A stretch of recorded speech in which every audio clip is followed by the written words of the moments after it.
All things political and civic engagement with Brother Jimmy Smalls, who is the chairperson of the Muslim League of Voters. And so we did want to just jump right into language, right? Because we know every field of interest has its language. And so we know there are some terms that people use that maybe deter people from getting into politics or community civic engagement. So maybe we could dispel some of these things and just get some clarification. One of the terms that come to mind is quid pro quo. You do for me and I'll do for you. That's what that means. That was one of the first things they taught me at Workers in Political Science. There's a perfect example of it right now. They're trying to do a quid pro quo right now to get the federal government to be open. So the Republicans want something, the Democrats want something, so they're gonna have to come up with a way to settle that. So it's just, you do for me, I do for you. That's what it basically means. Other one is all politics is local. All politics are local. People right now, the media is very, very not good on what they do. Some things locally, because we have a gubernatorial race here in New Jersey. New York City has a mayoral race, but for the most part, they want to cover the 2026 election and 2028 election. But if you have a pothole, are you going to call the President of the United States to come and fix it? If you have a parking situation, are you going to call the governor to come fix it? So those are why I think all politics are local. Many of your politicians have worked their way up from being a council person, school board member, that sort of thing. That's how I got to be a city councilman. I was block association president. I then was school board president, but then I got appointed, and I was asked to run to be council person, and I won. Well, they didn't want me to stay on the school board too much because I ran my mouth too much. But so politics is always local because your concerns start here, and sometimes they work their way all the way up to the Supreme Court if it's something legal like that. But issues such as what's going on in schools, because there's a big issue right now in some of the schools here locally. So you won't go to the person that's a governor or a president, or even a mayor sometimes. You're going to go to that agency that handles it because it's a local issue, and that's where it can be resolved. And so that's my best answer I can give. That's good. The last one I had is pay to play. Pay to play, kind of like quid pro quo. Now, if you we have a lot of construction going on in this region of the country.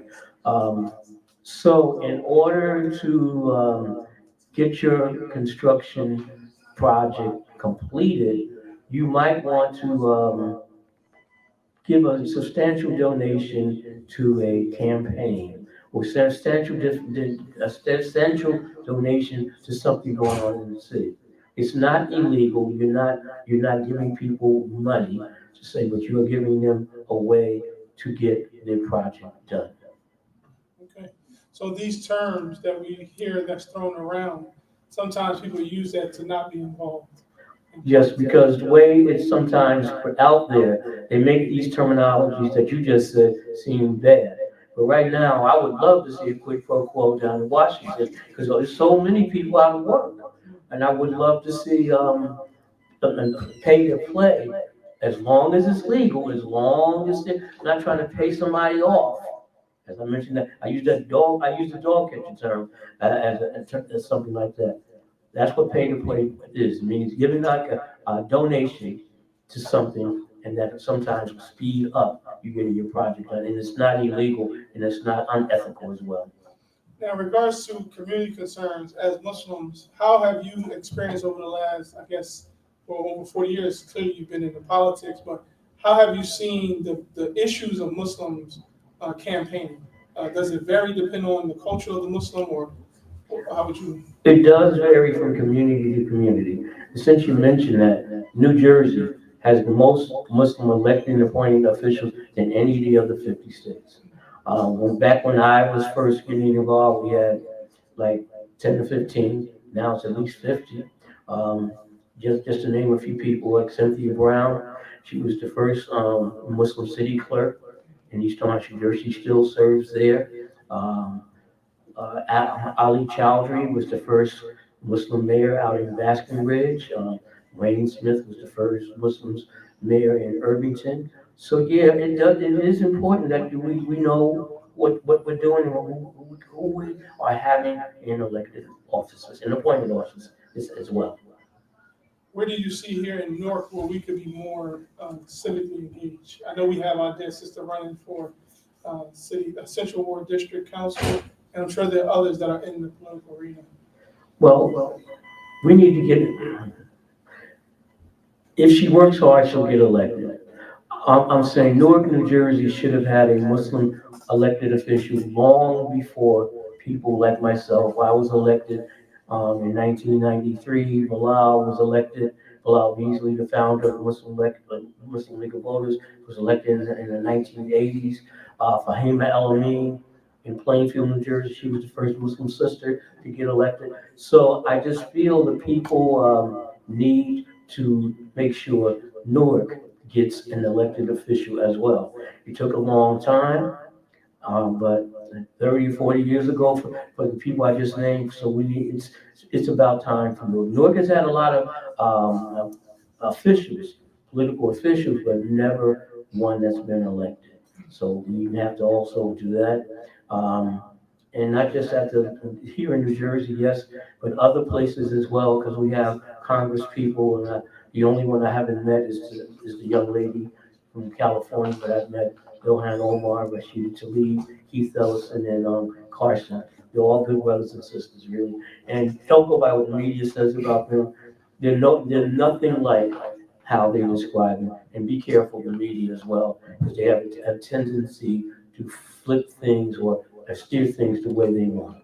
Yeah, that's why we're happy to get into the media space to shake it up just a little bit. We're going to take a quick break, commercial break for our dear brothers. We're going to do a quick commercial, and then we'll be back with a few more questions before we close out. Nishan, you ready? All right, come on up. Bring on your products. As you all who've been following us here, we try to promote, yes, community engagement, learning, but we also want economic justice as well. So our dear brother Nishan is going to share with us a few products that we have here for sale at the masjid.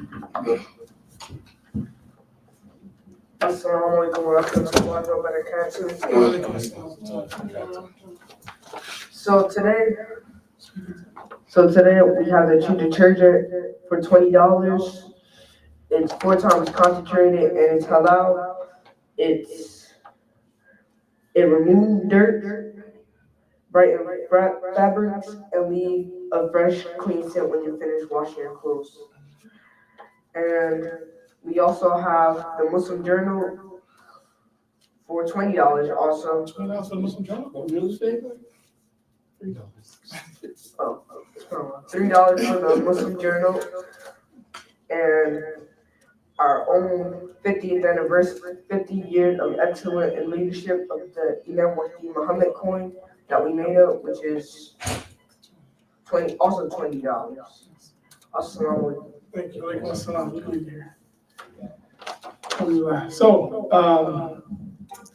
let's talk about real quick, I guess the importance of political involvement because of economic development as well. Can you talk about the relationship between community development and economic development when it comes to political involvement? Sure. I mentioned the zoning board is the person that's going to decide where something is built. Once if they vote yes, the next thing you're going to know is how that building is built and what's in it. Now, if we don't, as Muslims, know how to navigate the planning and zoning boards, because in some places the planning board and the zoning board are the same thing, usually in smaller locations. But if you can get, usually you can get through the zoning board, you can get through the planning board without a problem. If, in order to get these things built in economic development, you gotta know that. You may have also at your local level, community development block grants. I know at the federal level, they're talking about cutting them out. But unless that happens, that's the way to get some money. You need to also, I talked about unity without uniformity before, there's another way. Work together. You can pool your money, and then you get something built. I know another thing, I'm on the library board in the town where I live at, and, we're trying to get a new branch library, but at the same time, what you could do is someone may need an office building. So what they could do is the library board, which I'm president, so, and some economic entity that wants to build something, the library can go into that building. Also, I'll use an example that I like. Master Salaudi in Paterson, New Jersey. They have a masjid. They also have a community center where they work hand in hand with local politicians and others. But what they also have is a fast food restaurant right next to the masjid, which helps bring in money, also that money can be put out back into the community, which can help build other things. And that's how I look at it as well. And I'll say this, and some people may disagree with me on this. I don't know if it's called the same thing in other places. Pilots, payments in lieu of taxes. We need to shy away from those as much as possible, because let's say a building or some kind of entity needs to be paying $100,000 a year in taxes. But if they get a pilot, they may only have to pay $5,000 or $10,000. But if you can't get rid of that system, then Muslims need to take advantage of it as well. And that way they can get some things built also.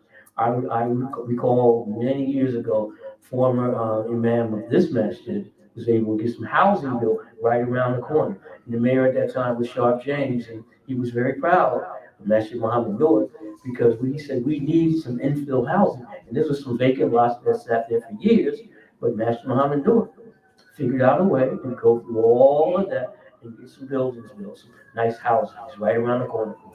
Absolutely, we look to do it again. Last question we have is, maybe can you dispel this myth of Muslims trying to create this government in the government, this Sharia law, ban, all this stuff that people try to throw out there in media? If you get rid of that, that's like saying you can't practice your religion. Sharia law is something within us as Muslims.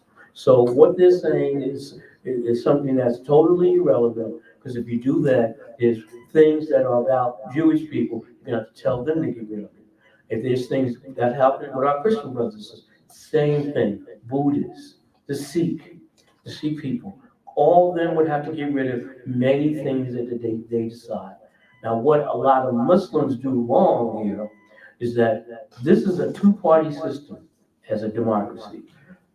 Many of our brothers and sisters come from other places where the democracy is more plural, meaning there's more parties that are part of it. But here, you have to work, it's either going to be Republicans and Democrats.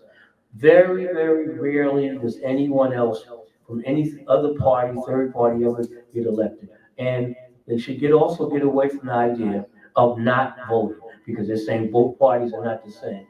I'm back to the belief that the lesser of two evils is who you should vote for, and that's a fact.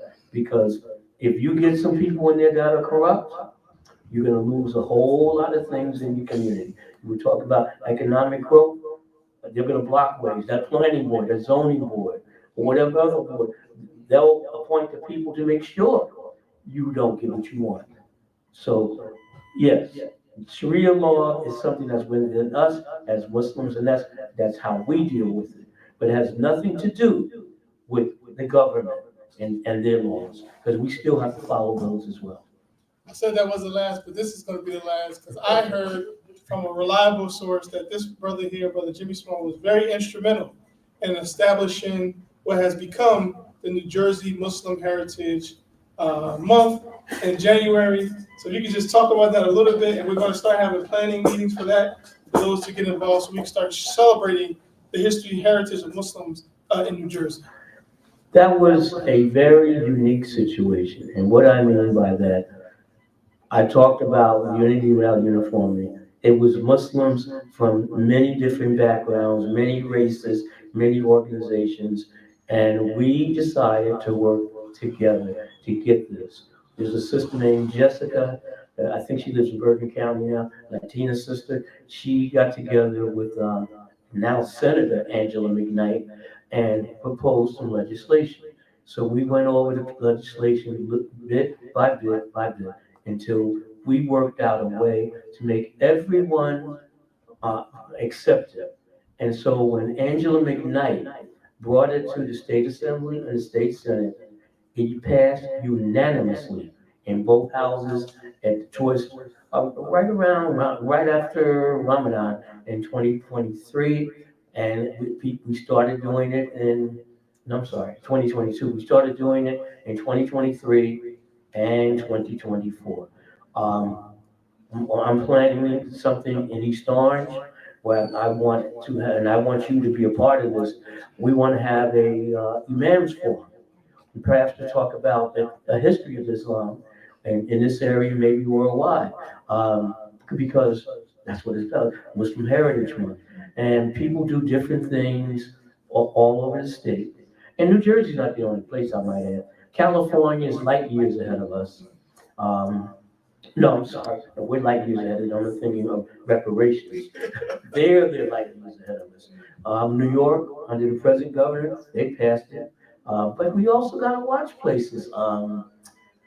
Maryland Assembly and State Senate passed it, but their governor, who happens to be African American, vetoed it. I don't know all the reasons why, but I'm quite sure there must have been some, maybe some in the law that wasn't right. But yes, set up things for Muslim Heritage Month. We need to plan things. We can do a taste of Islam or one. You can do a festival like as they had in Fair Lawn, New Jersey, or we can work together and rent out a one of these big convention centers. Where we have, there's a brother out of DC. He brought up something similar to the background right here, except his takes up a whole room. And it talked, and his thing talked about what was in the Muslim community, starting all the way back to Master Farad Muhammad to the present, and he covered everybody, all the different dimensions of the African American Muslim community, past and present. And other people did similar things as well. And that way, I think the Muslim Heritage Month is the one thing I think we as Muslims can work together, learn more about each other, and stop having our own bigotry towards each other. Because sometimes we say and do things about each other that's totally wrong. It should be La ilaha illallah Muhammad Rasulullah and leave it at that. If the people are not doing something haram, leave them alone. Leave them alone. Maybe you don't want to do that, but they're not doing anything wrong. So I hope that answers your question. Absolutely. Anything you'd like to leave with us, contact information for the Muslim League of Voters and an event coming up, inshallah? Okay, the Muslim League of Voters is having an event on October 19th from 5:30 to 8 at a place called Westside Community Center at Westside Park here in Newark. We will be celebrating our 40th anniversary. We have invited a number of elected officials and other people to come that will be speaking, and we're going to be honoring 8 people from the different eras of the Muslim League of Voters. We're going to be honoring the originals, people who were there at the beginning. Then we're going to honor that what I call the mid-range of people that came along. And then we have people that we started working with us in the last 2 or 3 years, but have brought their own unique picture to what the Muslim League of Voters should be about. Because I'm going to be honest with you, I'm an old head. I don't know all the things that younger people know, and that's why we're honoring them. We're going to be honored as well by Councilwoman / Reverend Louise Roundtree. If you haven't heard of her outside of New Jersey, she is fantastic.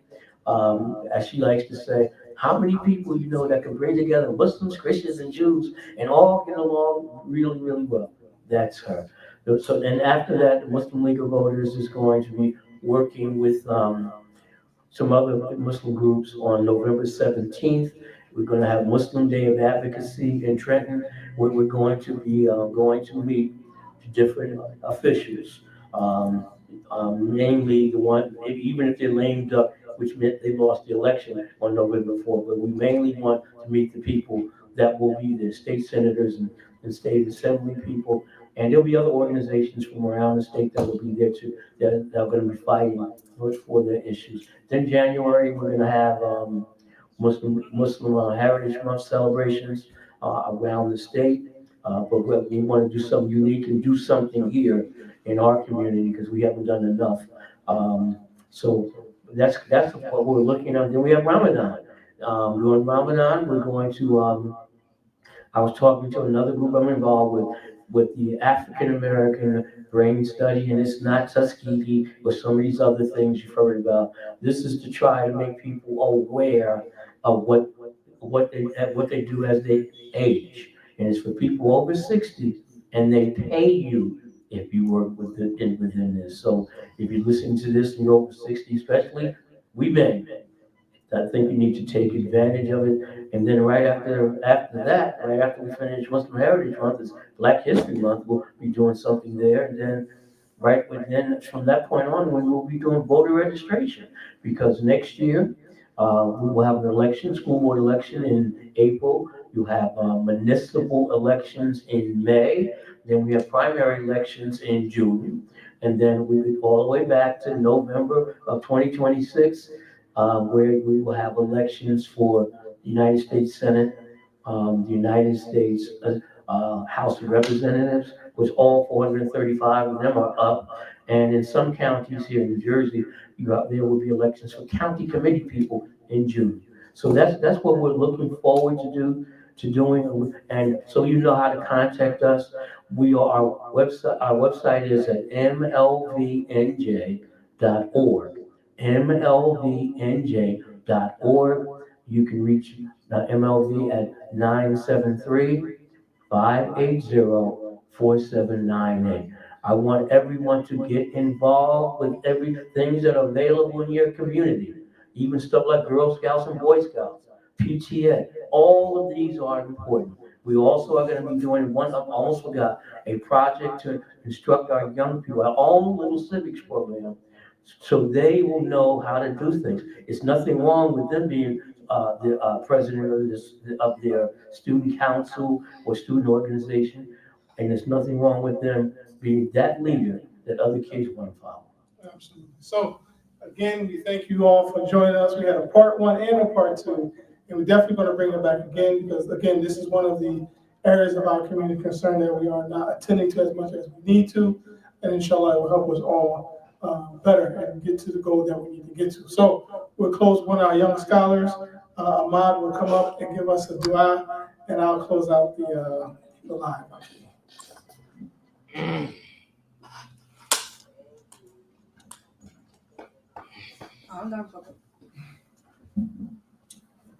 Bismillahirrahmanirrahim. Alhamdulillahi Rabbil Alameen.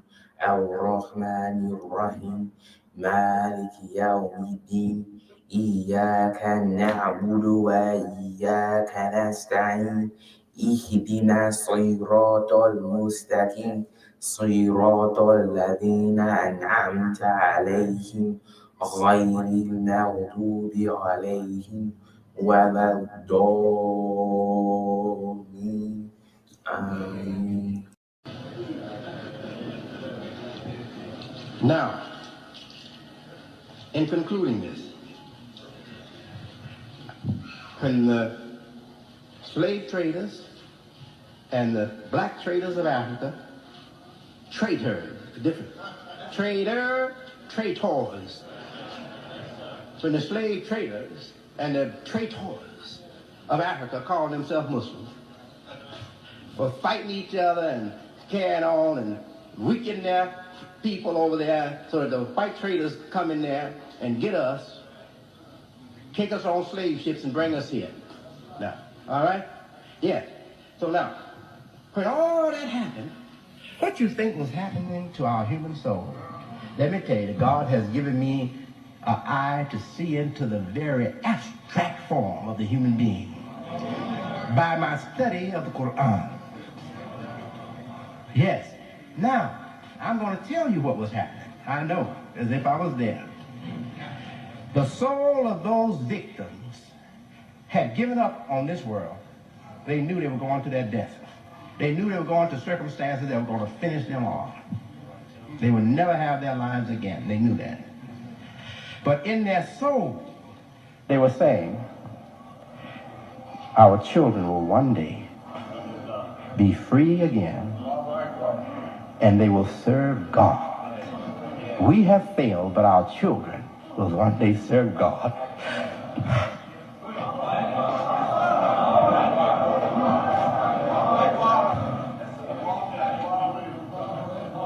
And now their prayer that they prayed in the deep recesses of their soul has come true. And not only of the descendants of the black people of Africa, from Islam coming to Islam, taking up the divine cause, but those who never were Muslims, their children from Christianity, their children from Judaism, their children from paganism are embracing Islam in America. And we are going to build new Africa. New Africa, right here in the United States. Allahu Akbar. And the soul of those suffering victims, they're rejoicing because of us here today.